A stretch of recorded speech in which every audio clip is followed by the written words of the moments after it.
काय रे जय, कुठे निघालास? प्रेझेंटेशन दुसरा एका क्लायंटचं. अच्छा, मी जरा आत बसतो.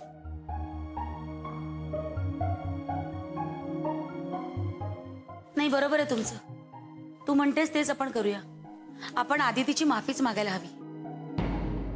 आपण जे काही तिच्या वडिलांबद्दल आजपर्यंत बोललोय, आपण सरळ मोकळ्या मनानं तिची माफी मागू की आमचं चुकलं, आम्हाला खरंच माहित नव्हतं.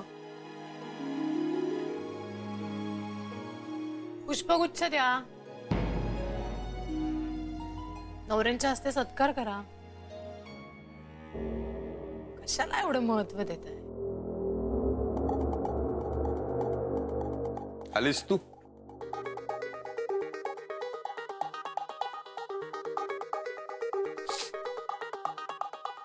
काय गरज आहे माफी वगैरे मागण्याची?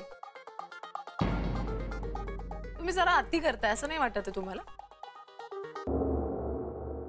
असतील ते आदितीचे वडील, पण जयशी चुकीचेच वागले ना. पाहिलंत ना काल तुम्ही, तुमच्या समोर झालंय सगळं.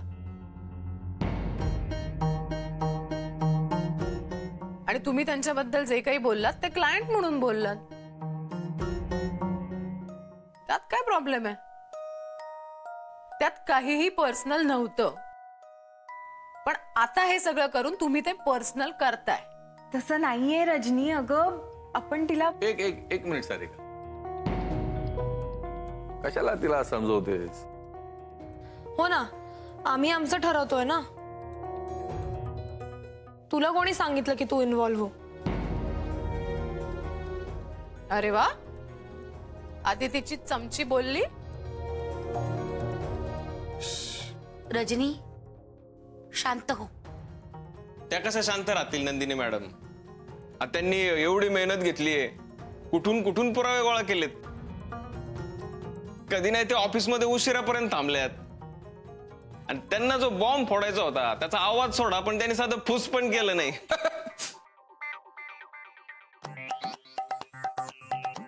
अरे वा साईप्रसाद, बरीच माहिती आहे रे तुला. नाही कसं आहे रजनी मॅडम, हेरगिरी मी पण करू शकतो, पण ते मला करायचं नाही. काय तूच सांगितलंस ना याला? गाववाला गाववाला म्हणून सांगितलंस? रजनी मॅडम, तुम्ही मला ह्यात ओढू नका. मग अजून कोण सांगणार तांगडे? नाही म्हणजे माझा काही संबंध नाही. हो, मी आपला गरीब माणूस, मी काय बोलणार? मुद्दा कोणी सांगितलं त्याचं नाही रजनी मॅडम, पण तुमच्या एवढ्या अथक प्रयत्नांना पण काही यश मिळालं नाही ना, त्याच आहे. झालं? एक लक्षात ठेव साईप्रसाद, फार तोंड सुटलंय तुझं. लिमिट मध्ये राहा आणि वेळीच तोंडाला आवर घाल.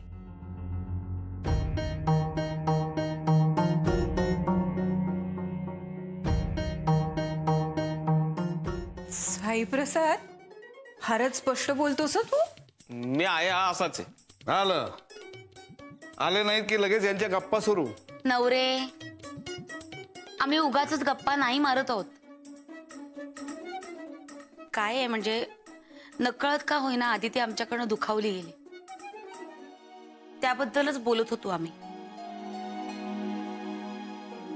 आम्हाला सगळ्यांनाच तिच्याशी बोलायचंय, तिची माफी मागायची आणि दाभोळकर तिचे वडील आहेत ना. पण काही झालं तरी गप्पाच ना त्या. हा, जे काही बोलायचं असेल ते लंच टाइम मध्ये बोला.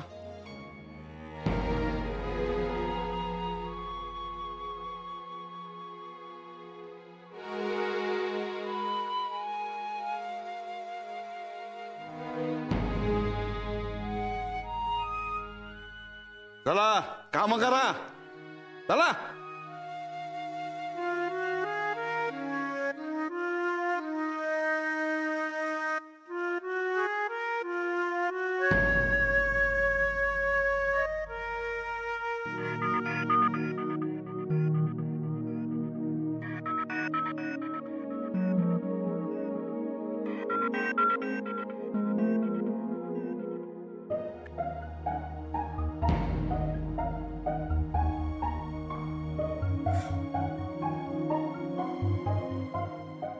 तुम्हाला ना सांगून काहीच उपयोग नाहीये. कारण कितीही सांगा, पालथ्या गड्यावर पाणी. रजनी, हा, तुला पटत नसेल ना बाळा, तर तू यात खरंच पडू नकोस. पण आम्हाला सगळ्यांना आदितीशी बोलायचंय.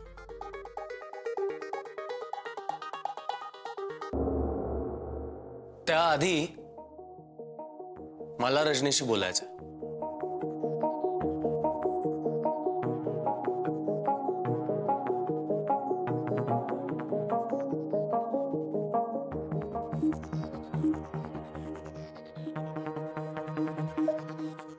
रजनी, काल बोलता बोलता आपल्यात एक पैज लागली होती. ती पैज जर मी हारलो असतो तर तू जे काही मागशील ते मी तुला देणार होतो आणि मी हरले तर तू जे मागशील ते मी देणार.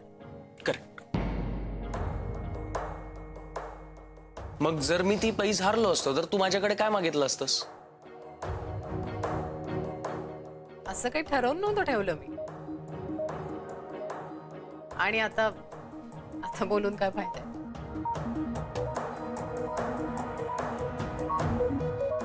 पण आता ती पैज मी जिंकलोय, त्यामुळे काहीतरी मागण्याचा हक्क माझा आहे, हो ना? हो, अर्थात. आणि जे तू माझ्याकडे काहीतरी मागणार हेच माझ्यासाठी खूप आहे. बोल, काय हवं? माफी.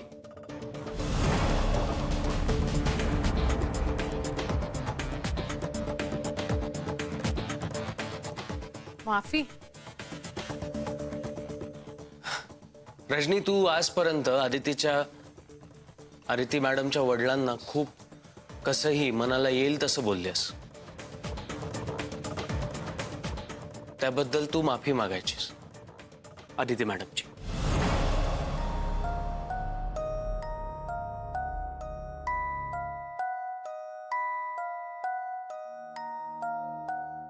जय, मला हेच हवंय.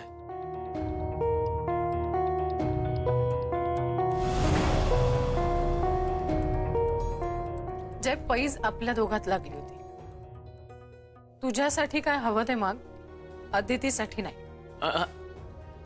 कोणासाठी काय मागायचं अशी पैज नव्हतीच लागली.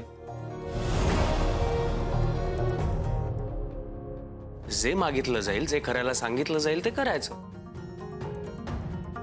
असं ठरलं होतं ना. आणि रजनी, तू पैज हरली आहेस, त्यामुळे मी जे काही सांगतोय ते तुला करावं लागेल.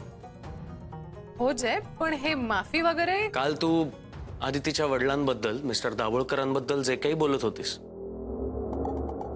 ते बरोबर नव्हतं. अरे पण ते जे वागतात ते. तू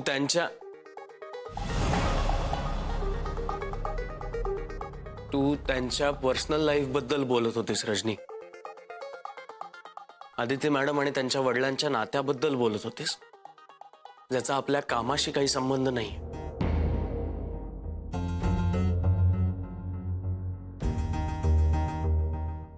उलट तूच आदिती मॅडमच्या पर्सनल लाईफ मध्ये इंटरफिअर करत होतीस.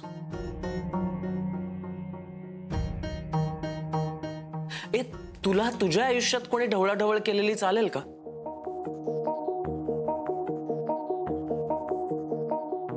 जय, तू नको त्या गोष्टीमध्ये आणतोस. आणि कुणासाठी? हिच्यासाठी? ही काय आहे हे कळल्यानंतर आहे. हो, हिच्यासाठी. आदिती मॅडम काय आहेत ते तू एकटीने ठरवू नकोस.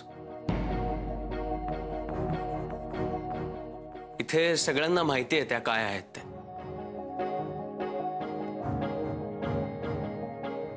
सगळ्यांना त्याबद्दल खूप प्राऊड फील होतं. आणि रजनी, आता तू काही वेगळं प्रूव्ह करायला प्लीज जाऊ नकोस. एक अनुभव आहे ना तुझ्याकडे. हे बघ रजनी, मी माझी अट सांगितली, ती पूर्ण करायची की नाही ते तू ठरव. हा, पण पूर्ण करणार असशील तर प्लीज मनापासून कर.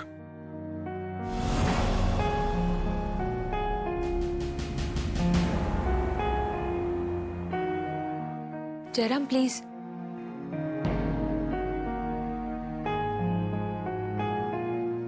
जे झालं ते झालं. त्यासाठी कुणालाही माफी मागण्याची काहीच गरज नाही.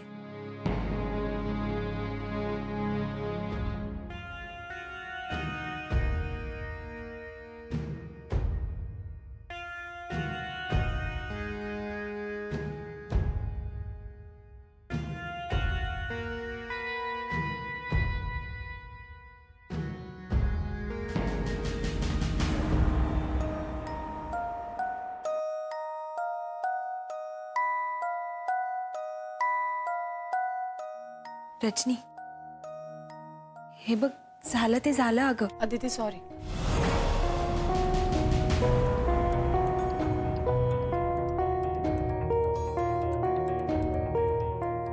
मी तुझ्या वडिलांबद्दल जे काही बोलले त्याबद्दल खरंच सॉरी.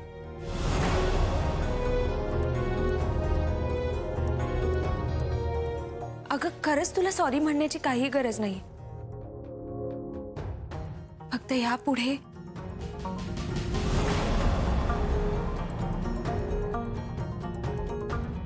मागितली माफी. अगदी मनापासून मागितली. अजून काय करायचंय तुझ्यासाठी? रजनी, अगं तुला खरंच एक्सक्यूज मी, मला जरा मीटिंग आहे अर्जंट. मी येते.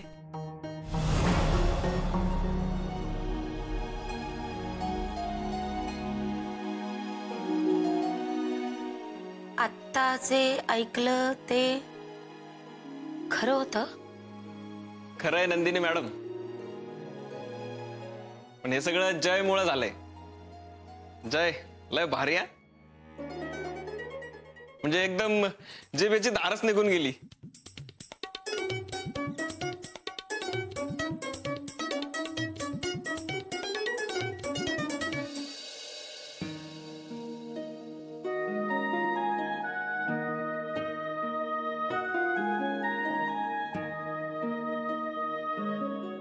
आदिती, आम्हाला तुझ्याशी बोलायचंय. काय झालं Nandini madam? Sorry Aditi. Sarika madam sorry का? नाही थांब, आम्हाला बोलू दे.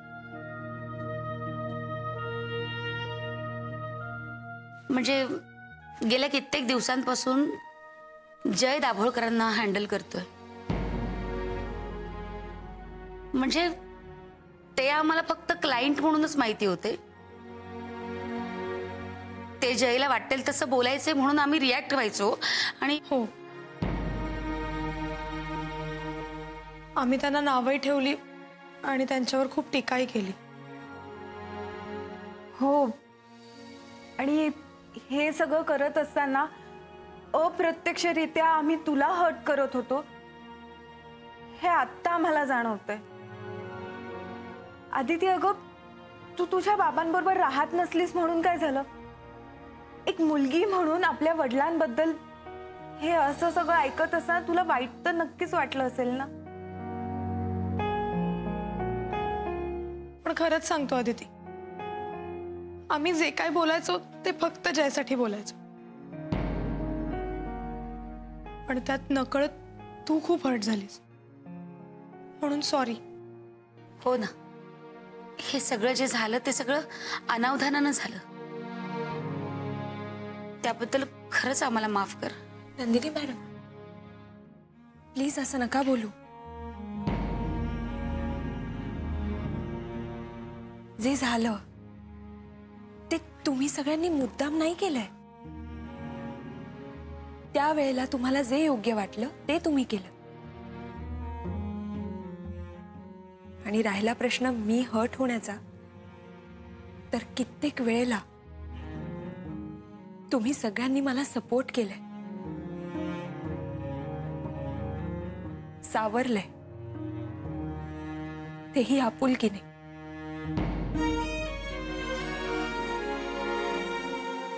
मला खरंच खूप बरं वाटतं की तुमच्यासारखी इतकी चांगली माणसं आहेत आज माझ्या आजूबाजूला.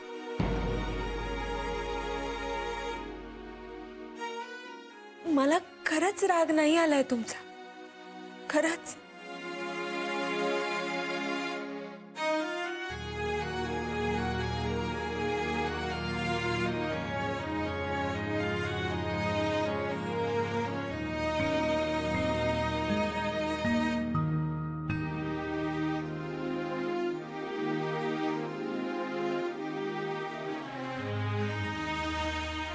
साहेब. गाडी काढायला सांगा. हां सांगतो. आदिती मॅडम. आदिती ये ना, ये ये.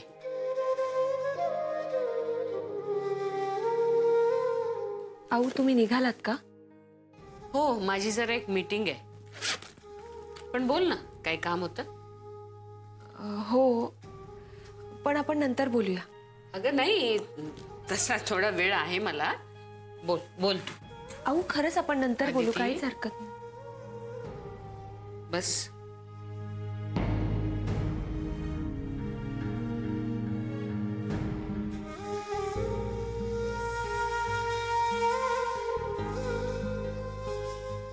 आदिती, त्या दिवशी सुद्धा तुला काहीतरी बोलायचं होतं, पण तुझे दाभोळकर साहेब इथे होते म्हणून तू काही बोलली नाहीस. बोल ना.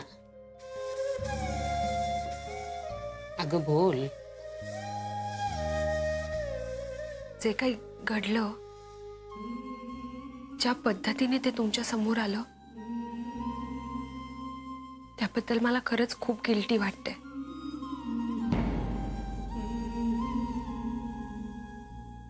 खूप इच्छा होती स्वतःहून येऊन तुम्हाला सगळं सांगण्याची.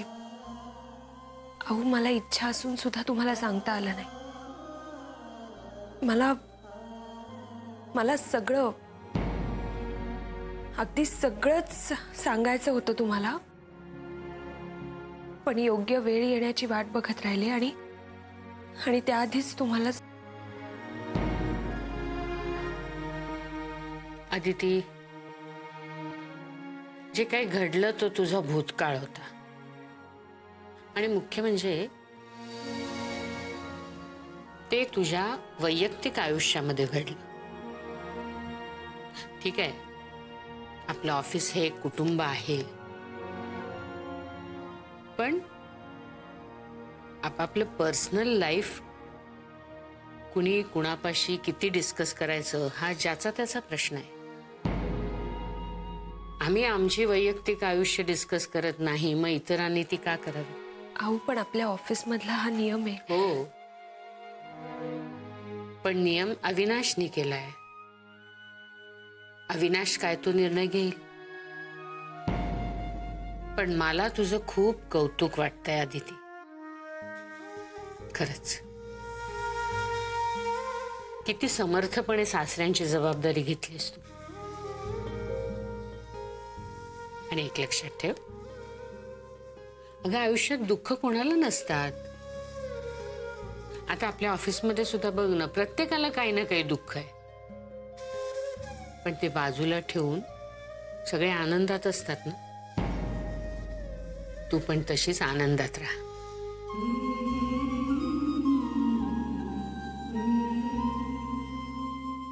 आणि डोंट वरी, माझा तुझ्यावर अजिबात राग नाहीये.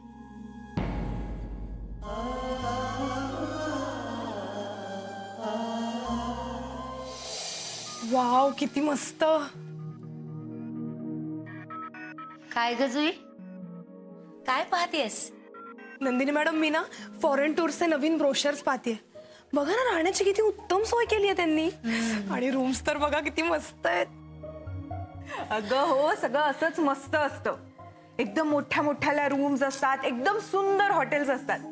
मला कधी कधी काय वाटतं माहितीये, समजा आपलं घर सुद्धा असंच असतं तर काय मजा आली असती नाही? हो. घ्या, एवढं कुठलं आलंय आपलं नशीब. पण आदिती नशीबवान आहे. ए आदिती, मला सांग, तुझंही हे असंच घर असेल ना, मोठं? अगं असेल म्हणजे काय, असणारच. हे आदिती, देवघर वेगळं असेल ना घरात? हा असंच असतं. हो, आणि खूप नोकर, भरपूर गाड्या, मग तुझी एक, तुझ्या पप्पांची एक, आईची एक. ह्याशिवाय आणखी देखील असतील ना ग गाड्या? काय ग, एरिया कितीचा आहे? काहीतरी काय विचारतेस?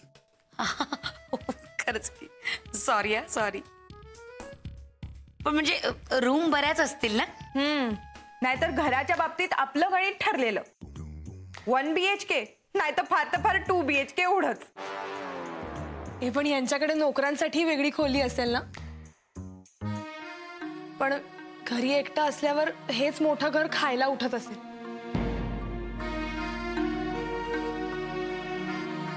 छे, असं काही नाही. मैत्रिणींना बोलून मस्त मजा करत असेल, हो ना आदिती? सगळं एकदम पिक्चर सारखं. मोठं घर, मोठी स्वप्न, सगळं कसं लार्जर दॅन लाईफ.